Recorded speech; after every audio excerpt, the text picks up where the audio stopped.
L'Israël céleste et spirituel qu'est l'Église de Jésus-Christ n'est pas une pensée de Dieu qui lui serait venue plus tard. Elle ne fut pas introduite parce qu'Israël avait failli. Soyons bien au clair à cet égard. Il y a des théologiens qui enseignent cela. Ils disent que Dieu l'avait offerte à Israël, qu'il a refusé. Il dut alors avoir recours à quelque chose et eut ainsi l'idée d'une Église. Ce serait une pensée venue plus tard, un mouvement de Dieu causé par une situation imprévue. C'est là une conception entièrement en désaccord avec tout ce que nous dit la Bible. Tout ce qui se trouve dans l'Ancien Testament, y compris Israël, avait en vue Christ et son Église.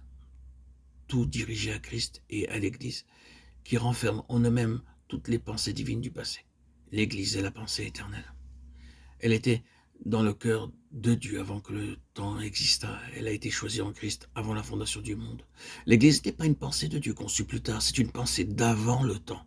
Le Fils de Dieu n'est pas une pensée suscitée par un besoin. Il peut être venu à un temps de besoin immense, mais il était en vue pour cette œuvre particulière de toute éternité. L'Église a été éternellement choisie par Dieu afin d'être le corps de Christ. J'aimerais que nous gardions tout cela dans notre esprit pour tout ce qui sera dit.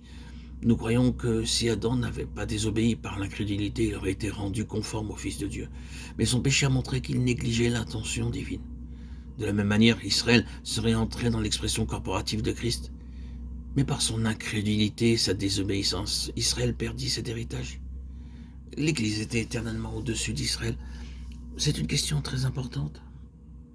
J'aimerais aussi souligner ce nouvel Israël. L'Église est essentiellement une entité spirituelle, aussi véritablement que Christ est une entité spirituelle. Et Christ est ici, dans ce monde, par l'Esprit, aussi réellement que Christ est ici, non plus dans une présence physique et sur une base temporelle. Nous ne pouvons le connaître et être en communion avec lui que spirituellement. Il en est ainsi de l'Église. Il doit y avoir une révolution dans la pensée de beaucoup de chrétiens à cet égard. Le mot Église est pris et attribué presque à toutes sortes de choses. Pardonnez-moi, je ne désire offenser personne, mais nous sommes occupés de questions très vitales.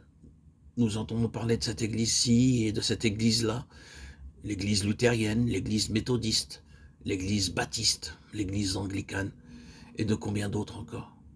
Nous parlons d'elles toutes comme de l'église. Au point de vue des cieux, c'est un non-sens. Au point de vue des cieux, ce n'est pas cela l'église.